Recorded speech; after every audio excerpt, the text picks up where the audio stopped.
आप सभी को राधे राधे, जय श्री कृष्णा। आज की यह लीला कथा बड़ी ही विचित्र है, जिसे सुनने के बाद आप लोगों को भी काफ़ी आश्चर्य होगा। कथा ज़्यादा लंबी हो जाएगी, इसलिए हम बिना देरी किए लीला कथा को शुरू करते हैं। एक मैया थी जो लड्डू गोपाल भक्त थी। लड्डू गोपाल की वह बड़े ही प्रेम के साथ सेवा करती थी। उनका एक बेटा था और एक बहू। मैया की जो बहू थी वो बड़ी ही भोली भाली सी थी। उसे पूजा पाठ के बारे में ज़्यादा ज्ञान नहीं था, क्योंकि घर में मैया ही लड्डू गोपाल की सेवा करती थी। लड्डू गोपाल को स्नान कराने से लेकर लड्डू गोपाल को शयन कराने तक का सब कार्य मैया ही करती थी। मैया की जो बहू थी उसे सारा दिन घर के कामों से जो है समय ही नहीं मिलता था। वह सारा दिन घर के काम करती थी और बड़ी ही भोली भाली थी। वह हर दिन मैया को लड्डू गोपाल की सेवा करते हुए देखती थी। मैया जब लड्डू गोपाल के साथ बातें करती थी तो उसे बड़ा आश्चर्य होता था। जब मैया लड्डू गोपाल को भोजन कराती थी तब भी उसे बड़ा आश्चर्य होता था। और जब लड्डू गोपाल को बड़े प्रेम से मैया लोरी गाकर सुलाती थी तब भी बहू को बड़ा आश्चर्य होता था। उसे लगता था कि उसकी सासू माँ एक मूर्ति की इतनी सेवा करती है और इस प्रकार से सेवा करती है जैसे कि वह अपने बच्चे की देखभाल कर रही हो। तो एक दिन उसने अपनी सासू माँ से पूछा, माता जी, आप लड्डू गोपाल से बातें करती हो, क्या वो आपके साथ बातें करते हैं? तो सास ने भी कहा, हाँ हाँ बहू, लड्डू गोपाल मेरे साथ बात करते हैं, अनुभूतियाँ कराते हैं, वो बड़े ही लीलाधर है। जब भी बहू खाना बनाती थी और अपनी सास को लड्डू गोपाल के लिए भोजन की थाली देकर आती थी। भोग लगाने के बाद जैसे ही मैया भोग की थाली बहू को देती थी तो वो हमेशा देखती थी लड्डू गोपाल की थाली में वह 2 रोटियां रखती थी। उनमें से हमेशा आधी रोटी जो होती थी वो गायब रहती थी। तो उसे बड़ा आश्चर्य होता था। उसे लगता था शायद सचमुच ठाकुर जी खाना खाते होंगे, भोग लगाते होंगे। तो उसने अपनी सासू माँ से फिर से पूछा कि माता जी, क्या आपकी यह लड्डू गोपाल जब आप भोग लगाती हो, पर्दा लगाकर उन्हें भोग लगाती हो, क्या खाना खाने आते हैं? तो उनकी जो सास थी उन्होंने कहा, मैया ने, हाँ बेटा, जब ठाकुर जी को भाव से भोग लगाते हैं, प्रेम से भोग लगाते हैं तो वो अवश्य ही भोग लेने आते हैं और हमारा भोग स्वीकार करते हैं, खाना खाते हैं, प्रसन्न होते हैं, फिर हमसे बात करते हैं, अपनी लीलाएं दिखाते हैं। तो बहू को बड़ा आश्चर्य हुआ कि ठाकुर जी तो मैया के हाथ से खाना भी खाते हैं, बातें भी करते हैं और जब वह उन्हें सुलाती है तो वो विश्राम भी करते हैं। अब ऐसे ही चल रहा था। मैया लगातार लड्डू गोपाल की सेवा कर रही थी और उन्हें भी लगता था कि धीरे धीरे जब समय आएगा उनके हाथ पांव काम करना बंद कर देंगे तो वो ठाकुर जी की सेवा जो है वो बहू को दे देगी, उसे समझा देगी कि किस प्रकार से ठाकुर जी की सेवा करनी है। अब बहू जो थी वो बड़ी ही भोली भाली थी। अपनी सास का बड़ा ही आदर करती थी, उनकी सारी बातें मानती थी। जैसे वह भोग बनवाती थी, सात्विक भोजन, ऐसे ही भोग की थाली तैयार करके देती थी हमेशा। और सिर्फ पूजा पाठ को छोड़कर घर के सारे कामकाज बड़े अच्छे से करती थी। लड्डू गोपाल को दूर से ही देखकर प्रसन्न होती थी। उसके मन में भी भाव आते थे कभी कभी कि वो भी सेवा करे, लेकिन फिर सोचती थी चलो माता जी सेवा कर रही है तो जब समय आएगा मैं भी सेवा कर लूंगी। अब कुछ समय के बाद एक ऐसी लीला होती है जिसे सुनकर आप भी आश्चर्यचकित हो जाओगे। मैया जो है वो अपनी बहू से कहती है कि बेटा, मैं वृंदावन बाके बिहारी के दर्शन करने जा रही हूँ और मैं कल तक वापस आ जाऊंगी। तब तक जो है लड्डू गोपाल की सेवा तुम्हें ही करनी है और विशेष ध्यान रखना, लड्डू गोपाल को समय समय पर भोग अवश्य लगा देना। मेरे लल्ला भूखे नहीं रहने चाहिए, यह मेरा कड़ा आदेश है। अगर मेरे लल्ला भूखे रहे, तुमने उन्हें ठीक से भोग नहीं लगाया तो वो नाराज हो जाएंगे और नाराज होकर घर छोड़कर चले जाएंगे। तो इस बात का विशेष ध्यान रखना कि तुम्हें भोग समय समय पर लगाना है। अब सुबह की जो सेवा थी, सुबह का जो भोग था वो मैया लगाकर चली गई थी। अब बारी आती है दोपहर के भोग की। जब दोपहर के भोग का समय हुआ तो एक समस्या आन खड़ी हुई। उस समय पर बहू को मासिक धर्म आ गया और मासिक धर्म की वजह से अब उसके सामने यह समस्या खड़ी हो गई कि लड्डू गोपाल को भोग कैसे लगाए। अब मैया जो थी उनके पास फोन वगैरह की सुविधा भी नहीं थी। उस समय इतने ज़्यादा फ़ोन नहीं होते थे कि जिस तरह से अब हर व्यक्ति के पास अपना पर्सनल फ़ोन होता है, उस समय इस तरह से नहीं होते थे। तो मैया के पास फ़ोन की सुविधा भी नहीं थी और बहू जो है वो घर से बाहर भी नहीं आती जाती थी कि किसी से राय ले ले, किसी से पूछ ले कि क्या किया जाए क्या नहीं किया जाए। अब उसके सामने इतनी बड़ी समस्या आ जाती है। उसके पति थे जो वो भी काम के लिए बाहर गए थे, घर पर बहू अकेली थी और सास का कड़ा आदेश था लड्डू गोपाल भूखे नहीं रहने चाहिए, उन्हें समय समय पर भोग लगाना ही होगा और अगर भोग नहीं लगा तो वो नाराज हो जाएंगे और घर छोड़कर चले जाएंगे। अब बहू के मन में यह भी भय था अगर लड्डू गोपाल को भोग नहीं लगाया तो सासू माँ नाराज हो जाएगी, आकर डांट लगाएगी, ऊपर से लड्डू गोपाल भी घर छोड़कर चले जाएंगे। अब इतनी दुविधा में बहू को जो सही लगा उसने किया। उसने सोचा कि मैं नहा धोकर भोग बनाती हूँ और लड्डू गोपाल की जो है चौकी मंदिर के बाहर लगाकर बाहर से ही उनके लिए खाना परोसती हूँ और उन्हें कहती हूँ कि वह स्वयं आकर भोग लगा ले। इसी प्रकार से बहू ने नहा धोकर लड्डू गोपाल के लिए दोस्तों अच्छा सा भोग बनाया, सात्विक भोजन बनाया, उनकी बिल्कुल थाली लगाई और बाहर चौकी रखकर उस पर थाली रख दी और हाथ जोड़कर आंखें बंद करके बैठ गई। कहने लगी, हे लड्डू गोपाल, हे ठाकुर जी, मैया ने आदेश दिया था कि आपको भोग लगाना जरूरी है, नहीं तो आप नाराज हो जाओगे और घर छोड़कर चले जाओगे।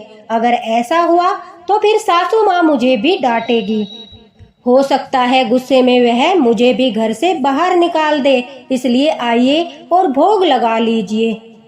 अब बहू बहुत देर तक आंखें बंद किए हुए बैठी रही, लेकिन जैसे ही उसने आंखें खोली देखा तो थाली ऐसी की ऐसी ही रखी थी, उसमें से थोड़ा सा भी भोजन कम नहीं हुआ था।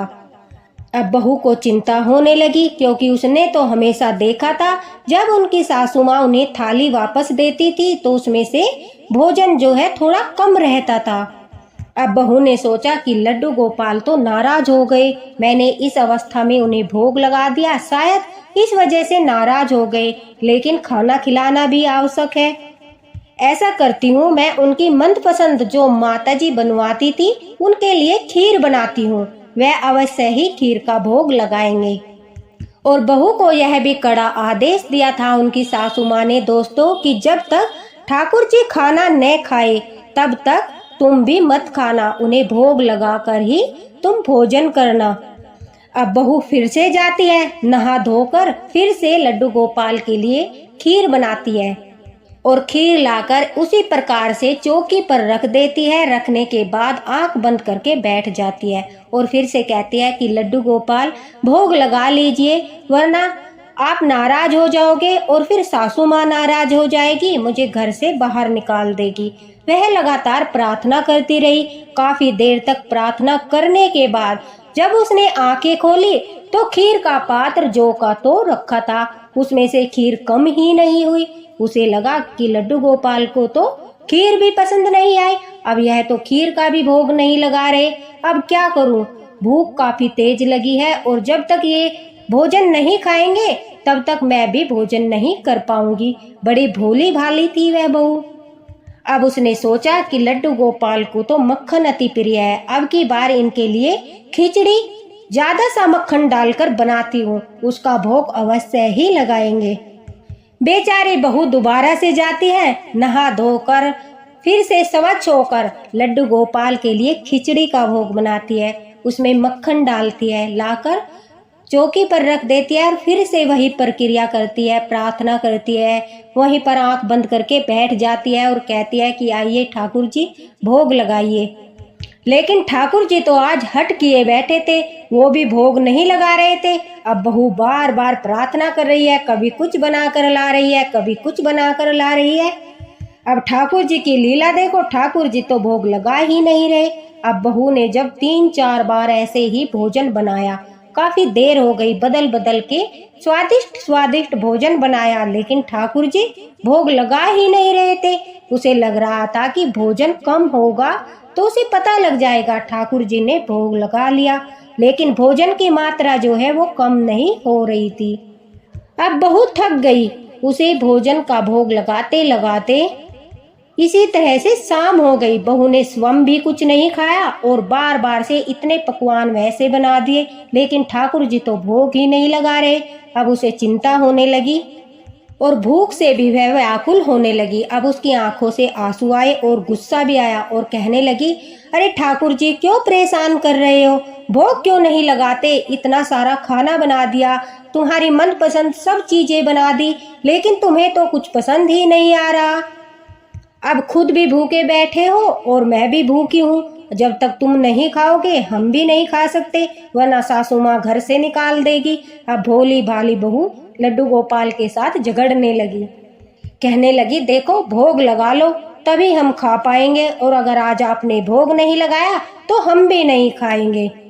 इस तरह से लड्डू गोपाल के साथ झगड़ते झगड़ते वह रोने लगी और कहने लगी, ठाकुर जी अब भूख सहन नहीं हो रही, कृपा करके अब की बार जो मैं बनाकर लाऊं उसका भोग लगा लेना, क्योंकि मैं भी पूरा दिन से थक गई हूँ। मुझे भूख लग रही है, भूख के कारण मेरे प्राण निकल रहे हैं, और जब मुझे इतनी भूख लग रही है तो आपको भी लग रही होगी, लेकिन न जाने आप क्या हट किए बैठे हो।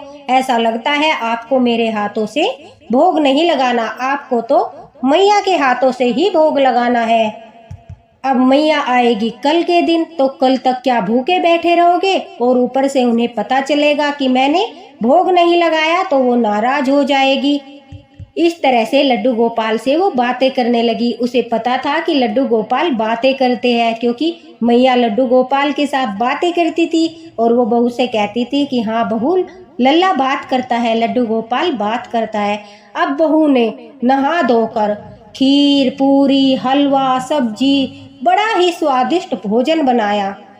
पूरी थाली भरकर लेकर आई, लाकर चौकी पर रख दिया और फिर से ठाकुर जी को आवाज लगाई, कहा कि लड्डू गोपाल, ठाकुर जी आइए, भोग लगा लीजिए, और अब की बार देखो भोग लगा लेना, मैं आंखें बंद करके बैठ रही हूँ, अब मुझे भी काफी तेज भूख लगी है। ऐसा कह के जैसे ही बहू ने आंखें बंद की तो दोस्तों आप यकीन नहीं करोगे कि ठाकुर जी ने सचमुच थाली में से भोग लगाया। जब बहू ने आंखें खोली तो उसमें से सचमुच भोजन कम हुआ था, जिसे देखकर वह बड़ा ही खुश हुई। उसने सोचा कि चलो, परेशान तो किया नंद के लाला ने, लड्डू गोपाल ने, लेकिन आखिरकार भोग लगा लिया। वह बड़ा ही खुश हुई और खुश होकर खुद भी उसने खाना खाया। जब उसके पति आए तो उनके द्वारा लड्डू गोपाल को विश्राम करा दिया। विश्राम कराने के बाद सुबह को अपने पति के साथ मिलकर ही उनकी सहायता की, लड्डू गोपाल को स्नान भी कराया। अब दोपहर तक मैया वहां पर वृंदावन पर दर्शन करके आ गई थी।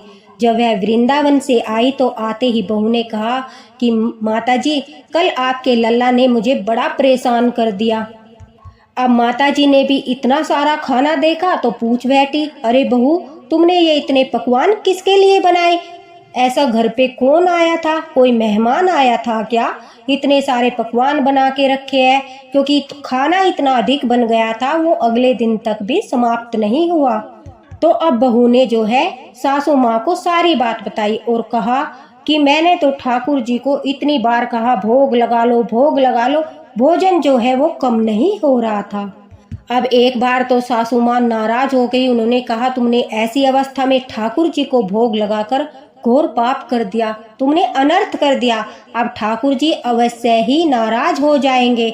और मूर्ख, वो सचमुच भोजन नहीं खाते थे, वो तो मैं जो उन्हें तोड़ तोड़ कर खाना खिलाती थी वो खाना मैं उनके हिस्से का जो भोग का होता था वो गाय माता को दे देती थी और बाकी का भोजन प्रसाद के रूप में मैं स्वयं ग्रहण करती थी, इसलिए भोजन कम होता था। और न जाने तुम ऐसे झूठ क्यों बोल रही हो कि इस अवस्था में तुमने भोग लगाया और ठाकुर जी ने सचमुच आकर खाना खा लिया। मुझे तो विश्वास नहीं हो रहा। ऐसा झूठ मत बोलो। मैं इतने दिन से सेवा कर रही हूँ, उनकी भक्ति कर रही हूँ, उनकी आराधना करती हूँ, दिन रात उनकी सेवा करती हूँ। मुझे इतने साल हो गए, आज तक कभी भी ठाकुर जी ने मेरे हाथों से तो भोजन नहीं खाया और तुम ऐसी अवस्था में हो और दूर बैठकर उन्हें भोग लगा रही हो, फिर भोग कैसे ग्रहण कर लिया? मुझे तो तुम्हारी बात पर तनिक भी विश्वास नहीं हो रहा। ऊपर से तुमने इतना घोर अपराध कर दिया, इतना बड़ा पाप कर दिया कि तुमने इस अवस्था में ठाकुर जी को भोग लगा दिया। सास जो है बहू को डांटने लगी। अब बहू रोने लगी। उसने कहा कि हे लड्डू गोपाल, अब मैं तो इनकी ही आज्ञा का पालन कर रही थी, इन्होंने जैसा बोला मैं ऐसा ही कर रही थी। अब भी मुझे ही ताने मिल रहे हैं, मुझे ही सुनने को मिल रहा है, मुझे ही डांट पड़ रही है। यह सब मेरी समझ के परे है। अब मैं इन्हें कैसे विश्वास दिलाऊं कि आपने कल सचमुच भोजन किया था? अब बहू पूरा दिन परेशान रोती रही। तो ठाकुर जी ने उनकी सास को रात को सौपन में दर्शन दिए और दर्शन देकर पता है वो क्या बोले? उन्होंने सास से कहा कि मैया, आज के बाद मैं भोग तो बहू के हाथों से ही खाऊंगा। बड़ा अच्छा भोग लगाती है, लड़ती है, झगड़ती है, प्रेम करती है, भाव है, समर्पण भाव से फिर भोग लगाती है। लड़ झगड़ के प्रेम से यशोदा मैया की तरह उन्होंने भोजन कराया। तुम्हारी बहू बड़ा अच्छा भोग लगाती है, मैं बहू के हाथों से ही भोग लगाऊंगा। अब मैया आश्चर्यचकित हो गई, एकदम से आंखें खुली और उन्होंने कहा कि यह क्या देखा मैंने? ठाकुर जी ने मुझे दर्शन दिए। उसने तुरंत बहू को बुलाया और कहा, बेटा, मैंने इतने समय तक ठाकुर जी की सेवा की, इतने समय तक उनका नाम जप किया, इतने समय तक उनकी हर आज्ञा का पालन किया, और यह क्या एक दिन में ही तुमने ठाकुर जी का दिल जीत लिया और तुम्हारे कारण मुझे ठाकुर जी के सौपन में दर्शन हो रहे हैं। यह कितना बड़ा सौभाग्य है कि इतने सालों में ठाकुर जी के मैंने दर्शन किए, और वो भी तुम्हारी वजह से, जो तुम्हारे लिए वो मुझे बोलने आए। तुमने इतने भाव से, इतनी श्रद्धा भाव से, इतने समर्पण भाव से ठाकुर जी को कल भोग लगाया कि वो प्रसन्न हो गए, और अब मुझे तुम्हारी बात पर पूर्ण विश्वास है कि ठाकुर जी ने सचमुच भोग लगाया था, क्योंकि यह स्वयं ठाकुर जी ने प्रमाणित कर दिया। उन्होंने स्वयं दर्शन दिए और मुझे बताया कि तुम्हारी बहू तो भोग बड़ा अच्छा लगाती है। अब मैया जो थी अपनी बहू को बड़ा ही लाड़ दुलार करने लगी। उन्होंने लड्डू गोपाल की सारी सेवा अपनी बहू को अच्छे से सिखाई। अब बहू ही लड्डू गोपाल को भोग लगाती थी। देखा भक्तों, लड्डू गोपाल की कितनी प्यारी लीला है। जब कहते हैं हम भाव से, समर्पण भाव से, सच्चे भाव से ठाकुर जी को पुकारते हैं, उनसे हट करते हैं, वो दर्शन भी देते हैं और हमारे द्वारा दी गई सेवा को स्वीकार भी करते हैं। बड़ा ही सौभाग्य है मैया का कि उनके घर में ठाकुर जी ने पूर्ण रूप से भोग लगाया। और सभी लड्डू गोपाल भक्त, कृष्णा भक्त, ठाकुर जी भक्तों ने ऐसी अनेक लीलाएं सुनी होगी जो बिल्कुल सच होती है। यह भी एक बिल्कुल सच्ची घटना है। लड्डू गोपाल ने इस तरह की लीला की और यह भी प्रमाणित कर दिया, अगर हम साफ स्वच्छ होकर दूर से लड्डू गोपाल को, अगर घर में कोई उपस्थित नहीं है, हमारे अलावा कोई घर में उपस्थित नहीं है, सिर्फ हम ही है जो ठाकुर जी की सेवा करते हैं, उस समय तक हम किस प्रकार से भोग लगा सकते हैं, यह सब शिक्षा भी इस लीला कथा से हमें मिलती है। जिस प्रकार से बहू ने नहा धोकर स्वच्छ होकर एक चौकी मंदिर के बाहर लगाई, वहां पर भोजन परोसा और मानसिक रूप से ठाकुर जी से प्रार्थना की कि भोग लगा लीजिए, और यह प्रमाण भी आपको मिल गया कि स्वयं ठाकुर जी ने आकर भोग लगाया। तो इससे अच्छा प्रमाण और क्या हो सकता है? इससे अच्छी बात और क्या हो सकती है कि ठाकुर जी ने स्वयं इस लीला के माध्यम से बताया कि अगर ऐसी स्थिति उत्पन्न हो जाए कि हमारे घर में कोई उपस्थित नहीं है, हम किस प्रकार से भोग लगा सकते हैं, सब जानकारी इस लीला कथा के माध्यम से ठाकुर जी ने स्वयं आप लोगों तक पहुंचाई है। तो इसी तरह से लीला कथा सुनते रहिए, लड्डू गोपाल के प्रति अपनी भक्ति बढ़ाते रहिए और वीडियो को ज़्यादा से ज़्यादा शेयर करना ताकि ठाकुर जी की लीला हर भक्त तक पहुँचे। अगर आपको यह लीला कथा पसंद आई हो तो इसे लाइक अवश्य करना। श्री राधे राधे।